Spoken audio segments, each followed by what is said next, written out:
Halo semua, kembali lagi di channel Naik Level. Pada video kali ini saya akan membahas satu saham yang pernah di request, yaitu PYFA. Ini saya cukup lama karena harus mempelajarinya ya, karena saya baru tahu emiten ini ya, meskipun ini sudah IPO-nya cukup lama. Oke, ini Pyridam Pharma ya, harganya saat ini 104 dan dia habis right issue jumbo teman-teman ya, habis right issue jumbo. Di sini saya akan bahas singkat aja ya, secara fundamental perusahaan apa, kemudian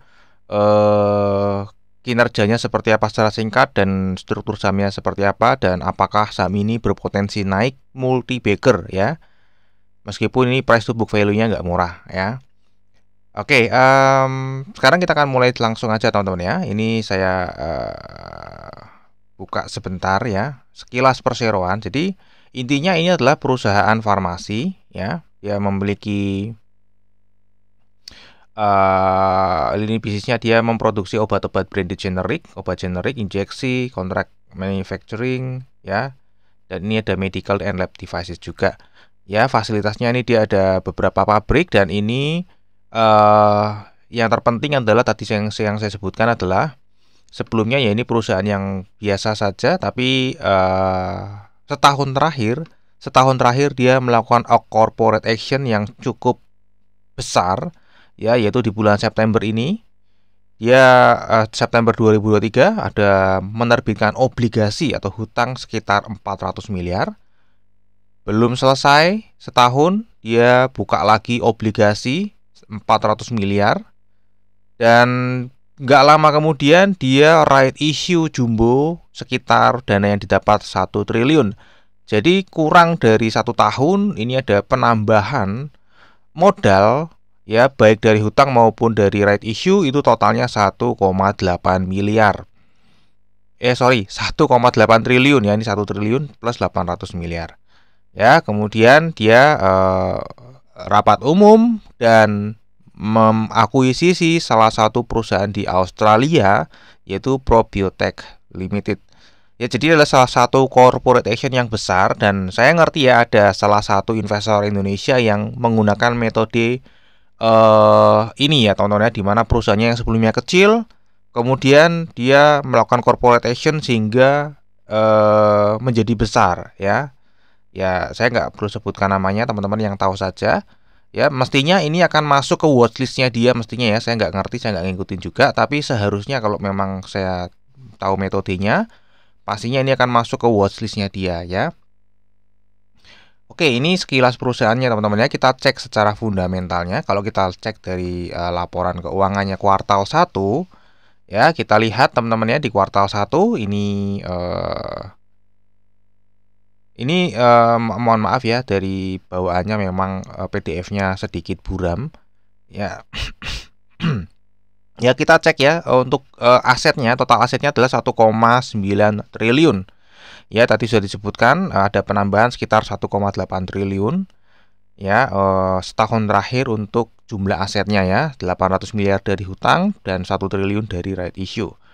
Ya, dan dari 1,9 triliun ini kita lihat ya bagaimana komposisinya. Dari liabilitasnya ini paling banyak teman-teman ya, 1,6 triliun ya, sedangkan dari ekuitas ini baru hanya 311 miliar. Ya. Oke, kita lihat tadi right issue-nya ini per tanggal 22 April 2024. Jadi ini balance sheet-nya belum mencerminkan right issue ya, masih dari pinjaman teman-teman ya. Makanya tadi kalau kita cek di sini kok ekuitasnya masih kecil ya. Ekuitasnya belum ada 1 triliun ya, karena mestinya ini penambahan 1 triliun.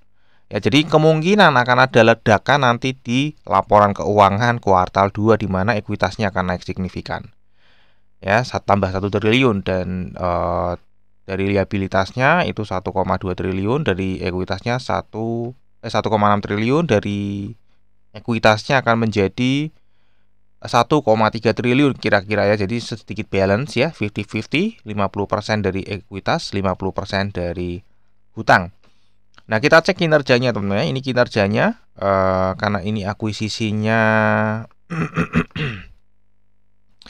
juga baru bulan Juni 2024 ya.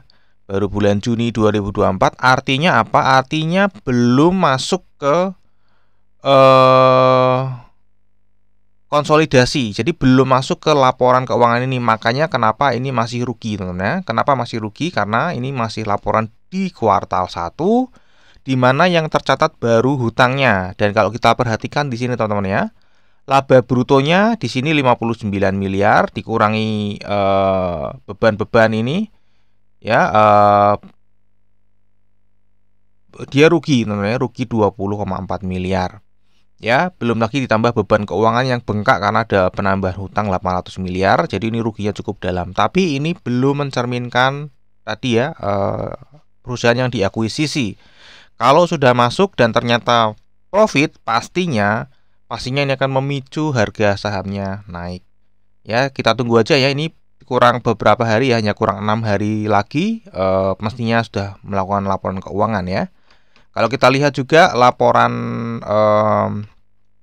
arus kasnya, di sini arus kasnya juga masih negatif terus ya, masih negatif terus karena pastinya membayar beban keuangan, beban bunga obligasi pastinya ya teman-teman ya, masih negatif. Tapi sekali lagi karena ini masih hutangnya muncul duluan dan baru ada right issue, dan right issue-nya lebih besar daripada hutangnya, dan ini digunakan untuk akuisisi perusahaan farmasi yang di Australia, pastinya ini akan terjadi perubahan signifikan, tapi tergantung dari laporan kuartal 2-nya teman-teman ya. Oke, itu aja ya secara fundamental. Jadi ini ada sesuatu yang menarik memang di PYFA ini ya, tapi ya sifatnya kalau kita di luar atau kita nggak ngerti ya mestinya sifatnya spekulatif ya. Tapi kalau kita ngerti insider ya pastinya ini jadi sesuatu yang menarik teman-teman ya. Oke, sekarang kita akan cek teman-teman ya dari struktur sahamnya ya. Dari sini kita bisa menilai juga ya, bisa mengira-ngira gitu ya.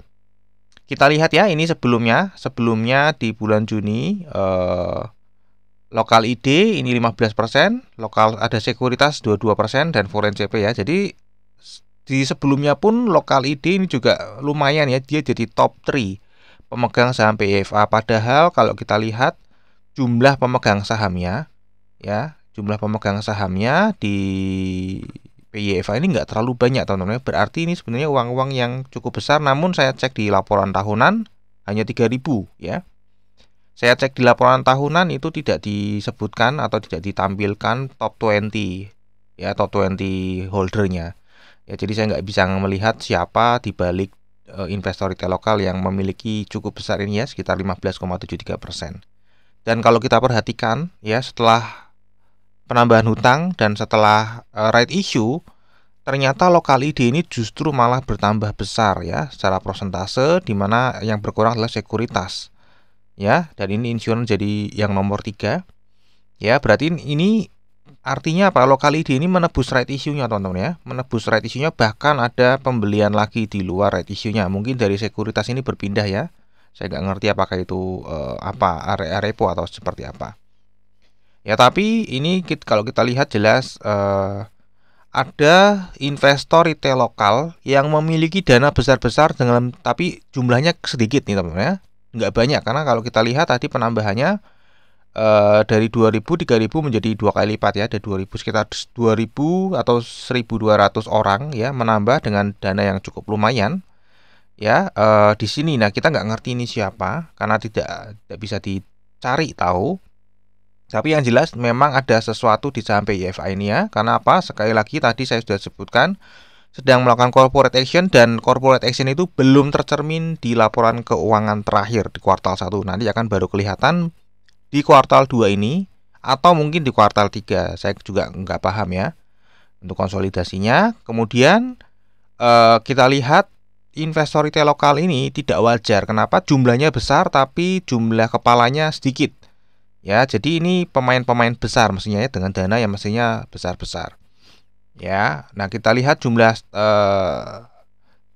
di sini teman-teman ya, di Mei ke Juni kita lihat lokal CP ada penambahan ya. Ini mungkin transaksi dari afiliasi aja teman-teman ya, transaksi internal ya, berelasi nih ya, karena ini pastinya pindah ke sini langsung. Kalau kita lihat reksadana lokal buang barang, sekuritas buang barang, dan lokal ID ada yang beli, ya. Ada yang beli tapi nggak banyak, teman-teman ya. Nah, kita akan lihat nanti apakah dari struktur saham ini kita bisa melihat ya, memang ada sedang terjadi sesuatu gitu ya. Tidak wajar ya, lokal ID-nya ini tidak wajar kepemilikannya. Jadi bisa saja bandarnya menggunakan nama personal, atau memang ini tadi sekali lagi saya sudah sebutkan ada salah satu investor di Indonesia yang menggunakan metode ini ya, metode corporate action, di mana corporate actionnya yang dipakai adalah perubahan dari perusahaan yang kecil tiba-tiba melakukan corporate action sehingga dia menjadi besar ya. Dan tadi kita lihat ini juga melakukan, jadi kemungkinan besar ada follower dari investor tersebut yang juga mengakumulasi atau membeli saham ini ya. Bisa naik kalau apa? Kalau misalnya ternyata akuisisinya berhasil dan ternyata laporan keuangannya membaik, pastinya ini akan masuk ke radar dari analis-analis dan uang besar mulai masuk di sini. Jadi itu potensinya ada di situ, teman-teman ya. Nah, kalau kita lihat di sini ya. Nah, dia sempat naik ya, kemudian dia di sini turun, dan setelah right issue ini justru penambahan investor retail lokalnya. Jadi setelah corporate action-nya terjadi, penambahan jumlah investor retail lokalnya ini di sini ya, tanggal 22 April. Kita lihat di sini ya. Per April justru malah jadi tambah besar ya. Sangat jarang ini ya.